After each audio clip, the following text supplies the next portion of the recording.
புளியை பார்த்து பூனை சுட்டுச்சுன்ற மாதிரி ஒரு கதை இருக்கு. ஆனா விஜய் சார் இப்ப சொல்றது, நான் வந்து எம்ஜிஆர் போல தலைவர் போல அப்படின்னும் போது, தன்னுடைய வீட்டுக்கு வந்த ஒரு சாதாரண ஒரு ஆளுக்கு ஒரு ஒரு ஒரு சின்ன கிளாஸ்ல தண்ணி கூட கொடுக்காதவங்க மக்களுக்கு என்ன பண்ணுவாங்க? என்னுடைய ஆதங்கம் அதுதான். தான் பெத்த தாய் தகப்பனுக்கு நல்லபடியா பாத்துக்க தெரியல.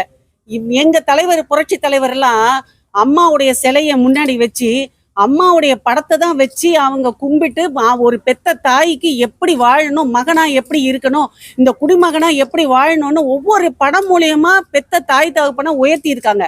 இதே பெத்த தாய் தகப்பனை கிட்ட கூட சேர்க்காம, வீட்டுக்குள்ள சேர்க்க முடியாம, பெத்த தகப்பன் வர்றாங்க, வீட்டுக்குள்ள விடாதீங்கன்னு சொல்லி துரத்தி அடிச்சவர் இதே விஜய். எங்களுக்கெல்லாம் தெரியும். அவரு இல்லைன்னா இவரெல்லாம் வந்திருக்க முடியாது. நாங்கெல்லாம் தெரியும், எங்களுக்கு தெரியும். அவருக்கு ஆக்டிங்கே தெரியாது. எத்தனை டேக்கு ரசிகன் படத்துல எல்லாம் எத்தனை டேக் தெரியுங்களா? சாங் ஆட தெரியாது. அவரை அப்படி வந்து பிடிச்சி அவரை வந்து வரவழைச்சு இவ்வளோ தூரம் அவர் பாடுபட்டு அவ்வளோ காசு செலவு பண்ணி எல்லாம் பண்ணி இந்த நிலவுக்கு கொண்டு வந்து, அந்த ஒரு நன்றி உணர்ச்சி கூட இல்லாம வெளியில தள்ளி விட்ட ஒரு மனுஷன் தான் விஜய். அப்படிப்பட்ட ஆளு என்னைக்குங்க வந்து தமிழ்நாட்டு மக்களுடைய மனசை வந்து புரிஞ்சுக்க முடியும்?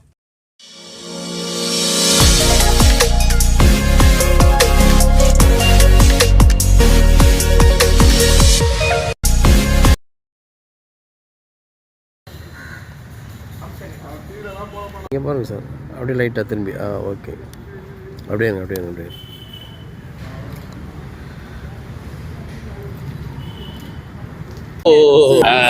அவர் நத்த விஸ்வநாதன் திண்டுக்கல் சீனிவாசன் கூட நேற்று மீட்டிங்ல. Very good very good. வணக்கங்க, அனைவருக்கும் வணக்கம். அனைவருக்கும் வணக்கம். நான் நடிகை பபிதா. புரட்சி தலைவர் கூட இணைந்து நடித்த ஜஸ்டின் அவர்கள் உங்களுக்கு எல்லாம் ஞாபகம் இருக்கும். அத்தனை திரைப்படங்களை நடிச்சிருக்காரு. அவருடைய பொண்ணு நான் பபிதா. நான் ஒரு 120 படம் பண்ணியிருக்கேன். அதில் ரொம்ப ஃபேமஸ் வந்து நாயகன் படத்தில் நான் சிரித்தால் தீபாவளி அந்த சாங்கு நான் தான் ஆடியிருக்கேன் கமல் சார் கூட. அப்புறம் விஜய் சார் கூட ரசிகன், கூலிக்காரன், அப்புறம் பவுனு பவுனு தான், டி ராஜா சார் படம் ஒரு தாயின் சபதம், என் தங்கை கல்யாணி, இப்படி நிறைய படங்கள் எல்லாமே வெற்றி படங்கள். ஃபஸ்ட்டு வந்து ஸ்ரீதர் சாருடைய டைரக்ஷனில் தென்றலை அணைத்தொடு அந்த படமும் உங்களுக்கு தெரியும். நான் நடித்த படம் எல்லாமே வெற்றி படம். அதனால் எனக்கு வந்து பேர் வந்து என்னென்னா வெற்றி நாயகின்னு எனக்கு பேர் கொடுத்தாங்க டி ராஜா சார். அந்த மாதிரி நான் பண்ணேன். அப்புறம் புரட்சி தலைவி அம்மா அவர்கள் கூட இந்த அனைத்திந்திய அண்ணாதரோட முன்னேற்ற கழகத்தில் வந்து நான் ட்ராவல் பண்ணுற அந்த ஒரு பாக்கியம், எங்கள் அப்பாவுடைய அந்த பூவோடு சேர்ந்து நாரும் மணக்கும்னு சொல்லுவாங்க. அந்த மாதிரி எங்கள் அப்பா வந்து புரட்சி தலைவர் கூட இணைந்து நடித்ததுனால, புரட்சி தலைவர் அவர்கள் இருக்கும்போது நான் அனைத்திந்திய அண்ணாதரோட முன்னேற்ற கழகத்தில் என்னை இணைச்சாங்க. அதோடைய பாரம்பரியத்தில் நாங்கள் வந்ததுனால அம்மா கூட நான் இருந்தேன். அதனால நான் நிறைய படங்கள் பண்ணுறதுக்கு எனக்கு நேரம் இல்லை. ஏன்னா அம்மா மீட்டிங் வந்து 25 நாள் வந்து எனக்கு அறிவிச்சிருவாங்க. 50 நாள் பொதுக்கூட்டம், அதாவது உங்களுக்கு தெரியும் இல்லையா, ஒவ்வொரு திட்டம் அறிவிக்கும் போதெல்லாம் அவங்களுடைய ஒவ்வொரு பொதுக்கூட்டமும் அறிவிப்பாங்க. இந்த மாதிரி இந்த திட்டம் அறிவிச்சிருக்கேன், இதோடைய பேரில் நீங்கள் வந்து பொதுக்கூட்டம் அப்படின்னு எங்களுக்கு அறிவிச்சிருவாங்க. அதனால நாங்கள் வந்து 25 நாள் எங்களுக்கு வந்து மீட்டிங் கண்டிப்பாக வந்து பொதுக்கூட்டங்கள், தெருமுனை பிரச்சாரம் எல்லாமே அறிவிச்சிருவாங்க. அதனால நான் வந்து அம்மா கூட ட்ராவல் பண்ணிட்டு இருந்தேன். 2016க்கு பிறகு நமது அண்ணன் புரட்சி தமிழர் அண்ணன் எடப்பாடியார் அவர்கள் கூட இப்போ ட்ராவல் ஆகிட்டு இருக்கிறேன். இன்ன வரைக்கும் நான் இப்போதான் நேற்று வந்து திண்டுக்கல்ல அண்ணன் முன்னாள் அமைச்சர் திண்டுக்கல் சீனிவாசன் அவர்கள் கூட நான் வந்து பொதுக்கூட்டம் நேற்று முடிஞ்சுது.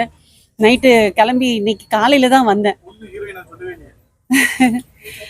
அதை பற்றி வேணாமே, அவங்களுக்கும் ஆமாங்க. அதாவது புளியை பார்த்து பூனை சுட்டுச்சுன்ற மாதிரி ஒரு கதை இருக்கு. புரட்சி தலைவியை நாங்கள் இப்போ எல்லாரும் என்ன சொல்லுவோம்னா, சிங்கம் நடை போட்டு சிகரத்தில் ஏறி புகழின் உச்சியில் அமர்ந்திருக்கும் புரட்சி தலைவி அம்மா அவர்களை எதிர்கொள்ள எந்த கட்சியால முடியாது, எந்த தலைவர்களால முடியாது. ஏன்னா புரட்சி தலைவர் அவர்கள் வந்து தான் உயிரோடு இருக்கும்போது தன் சொத்துக்களை தமிழ்நாட்டு மக்களுக்கு எழுதி வைத்த ஒரே தலைவன் புரட்சி தலைவர் அவர்கள் மட்டும்தான். புரட்சி தலைவி அதே மாதிரி தன்னுடைய வாழ்க்கையை வந்து அர்ப்பணிச்சாங்க. ஆனா விஜய் நான் வந்து புரட்சி தலைவர் போல இருக்கேன், புரட்சி தலைவி அம்மா போல நான் வருவேன்னு சொன்னா, புரட்சி தலைவர் வந்து அவங்க வீட்டுக்கு நான் அவங்க சாப்பாடு எங்க அம்மா வயிற்றுல இருக்கும் போதே புரட்சி தலைவருடைய சாப்பாடு சாப்பிட்டு தான் நான் வளர்ந்துவேன். அதனாலதான் இன்ன வரைக்கும் எந்தவித பதவியும் எந்தவித இதுவும் கேட்காம நான் வந்து அந்த ஒரு நன்றி உணர்ச்சியோட நான் வந்து இன்ன வரைக்கும் நான் பயணிச்சுட்டு இருக்கேன் அனைத்து இந்திய அண்ணா திராவிட முன்னேற்ற கழகத்துல. புரட்சி தலைவர் வீட்டுக்கு போயாச்சுன்னா நான் வெஜிடேரியன் வெஜிடேரியன் வந்த உடனே சாப்பிட்டீங்களான்னு கேட்பாங்க. யாரா இருந்தாலும் சரி, யாரா இருந்தாலும், சாதாரண ஒரு ஏழை குடும்பத்துல வந்தவங்களாலும் சரி, பெரிய பணக்காரவங்களாலும் சரி, அந்த பாகுபாடு கிடையாது. வந்த உடனே சாப்பிட்டீங்களா, சாப்பிடலன்னா ஃபர்ஸ்ட் போய் சாப்பிட்டுவாங்க, அதுக்கப்புறம் நம்ம பேசிக்கலாம்னு சொல்லுவாங்க. அதே மாதிரி அவர் வந்து கொடுத்து கரம் சிவந்த புரட்சி தலைவர்னு பேர் எடுத்திருக்காங்க. அதே மாதிரி புரட்சி தலைவி அம்மா தனக்காக வாழாம மக்களுக்காக எவ்வளவோ திட்டங்கள், பெண்களுக்காக நிறைய திட்டங்கள்லாம் அறிவிச்சாங்க, எல்லாம் பண்ணாங்க. இவங்கெல்லாம் ஒரு பெரிய சாதனை. ஆனா விஜய் கூட தான் நான் பண்ணியிருக்கேன், சாங்லாம் பண்ணியிருக்கேன், அவங்க அப்பா கூட டிராவல் ஆயிருக்கேன். அவங்க அப்பாவும் நல்ல ஃப்ரெண்டு. டைரக்டர் சார் வந்து எங்க அப்பா எல்லாமே நல்ல ஃப்ரெண்டு தான். ஆனா விஜய் சார் இப்ப சொல்றது நான் வந்து எம்ஜிஆர் போல தலைவர் போல அப்படின்னும் போது, தன்னுடைய வீட்டுக்கு வந்த ஒரு சாதாரண ஒரு ஆளுக்கு ஒரு ஒரு ஒரு சின்ன கிளாஸ்ல தண்ணி கூட கொடுக்காதவங்க மக்களுக்கு என்ன பண்ணுவாங்க? என்னுடைய ஆதங்கம் அதுதான்.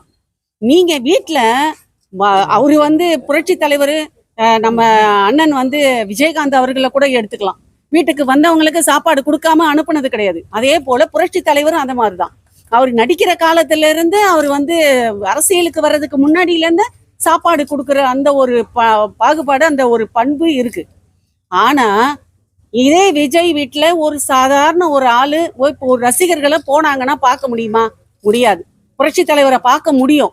நான் ஆக்ட் பண்றேன்னு சொல்லிட்டு போய் நான் வந்து ஆசீர்வாதம் வாங்க போகும்போது தலைவர் எங்களை கூப்பிட்டு, எங்க அப்பாவை ரொம்ப பிடிக்கும், ஏன்னா உண்மையா நேர்மையா வாழ்ந்ததுனால எங்க அப்பாவை ரொம்ப பிடிக்கும், கூப்பிட்டு உட்கார வச்சு தலைவர் உட்கார்ற அந்த டைனிங் டேபிள்ல நானும் உட்காந்து, எங்க அப்பாவும் உட்காந்து, ஜானகி அம்மா அவங்களும் முதலமைச்சர், முன்னாள் முதலமைச்சர் அவர்கள், அவங்க பரிமாறி நாங்கெல்லாம் சாப்பிட்டுருக்கோம்.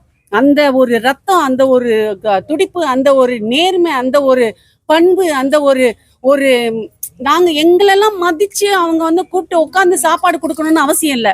ஆனா அங்க எல்லாருக்குமே மதிப்புண்டு. ஒரு அதாவது மனிதர்களுக்கு வந்தவங்களுக்கெல்லாம் சாப்பாடு போட்டு அவங்கள பண்போட பார்க்கக்கூடிய ஒரே தலைவர் நம்ம புரட்சி தலைவர். அவரை மாதிரி எல்லாம் வரவே முடியாதுங்க, சத்தியமா சொல்றேன்.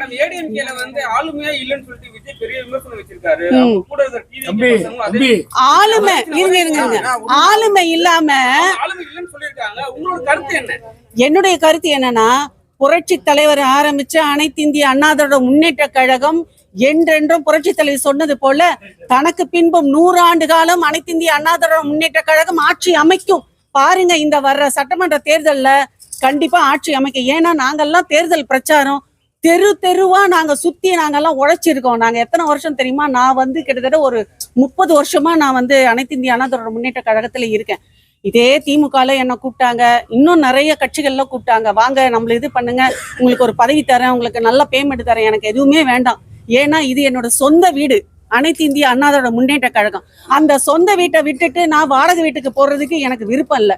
அதனால இதுல நாங்க இருக்கோம். கண்டிப்பா ஆளுமை இல்லைன்னு, புரட்சி தலைவரும் புரட்சி தலைவி அம்மா அவர்களுடைய இந்த 2 முகங்களையும் நாங்க வந்து என்னைக்குமே இந்த மக்கள் மறக்க மாட்டாங்க. அதாவது மண்ணை விட்டு மறைந்தாலும் மக்கள் மனதில் இன்னும் வாழ்ந்து கொண்டிருக்கும் 2 தலைவர்கள் இருக்கும் வரை, மனதிலே இருக்கும் வரை கண்டிப்பா சோசியல் மீடியால இதெல்லாம் முடியாது. விஜய் தான் அடுத்து முதல்வர் சொல்றாங்க. ஆனா வந்து அதிமுக எதுவுமே ஃபர்ஸ்ட்லாம் எதிர்ப்பு தெரிவிக்கல, இப்ப எதிர்ப்பு தெரிவிக்கிறாங்க. ஏன் 2026ல விஜய் ஆட்சிக்கு முதலமைச்சர் ஆவாரா ஆக மாட்டாரா? கண்டிப்பா முடியாதுங்க. ஏன் தெரியுங்களா? தன்னுடைய வீட்டுக்குள்ளார இருக்கக்கூடியவர்களை அரவணைச்சு வாழ தெரியல, தாம் பிள்ளைகளுக்கு நல்லது பண்ண தெரியல, தாம் பெத்த தாய் தகப்பனுக்கு நல்லபடியா பாத்துக்க தெரியல. எங்க தலைவர் புரட்சி தலைவர் எல்லாம் அம்மாவுடைய சிலைய முன்னாடி வச்சு அம்மாவுடைய படத்தை தான் வச்சு அவங்க கும்பிட்டு ஒரு பெத்த தாய்க்கு எப்படி வாழணும், மகனா எப்படி இருக்கணும், இந்த குடிமகனா எப்படி வாழணும்னு ஒவ்வொரு படம் மூலியமா பெத்த தாய் தகப்பனை உயர்த்தி இருக்காங்க. இதே பெத்த தாய் தகப்பனை கிட்ட கூட சேர்க்காம வீட்டுக்குள்ள சேர்க்க முடியாம பெத்த தகப்பன் வர்றாங்க, வீட்டுக்குள்ள விடாதீங்கன்னு சொல்லி துரத்தி அடிச்சவர் இதே விஜய். எங்களுக்கெல்லாம் தெரியும். அவர் இல்லைன்னா இவரெல்லாம் வந்திருக்க முடியாது. நாங்கெல்லாம் தெரியும், எங்களுக்கு தெரியும். அவருக்கு ஆக்டிங்கே தெரியாது. எத்தனை டேக்கு ரசிகன் படத்துலலாம் எத்தனை டேக் தெரியுங்களா? சாங் ஆட தெரியாது. அவரை அப்படி பிடிச்சி அவரை வரவழைச்சு இவ்வளோ தூரம் அவர் பாடுபட்டு அவ்வளோ காசு செலவு பண்ணி எல்லாம் பண்ணி இந்த நிலவுக்கு கொண்டு வந்து அந்த ஒரு நன்றி உணர்ச்சி கூட இல்லாம வெளியில தள்ளி விட்ட ஒரு மனுஷன் தான் விஜய். அப்படிப்பட்ட ஆளு என்னைக்குங்க தமிழ்நாட்டு மக்களுடைய மனசை புரிஞ்சுக்க முடியும்? என்னுடைய ஆதங்கம் அதுதான். பெத்த தாய் தகப்பனுடைய ஒரு அன்பு பாசம் தெரியாதவரு, ஒரு பெத்த பொண்ணு பிள்ளைகளுடைய அன்பு பாசம் தெரியாதவரு, கட்னம் பொண்டாட்டியுடைய அன்பு பாசம் தெரியாதவரு எப்படி தமிழ்நாட்டு மக்களுக்கு நல்லது பண்ணுவாரு? Super super super. நண்பர்களே சார் தான் படத்தோட இன்னொரு கதை. Teacher, school teacher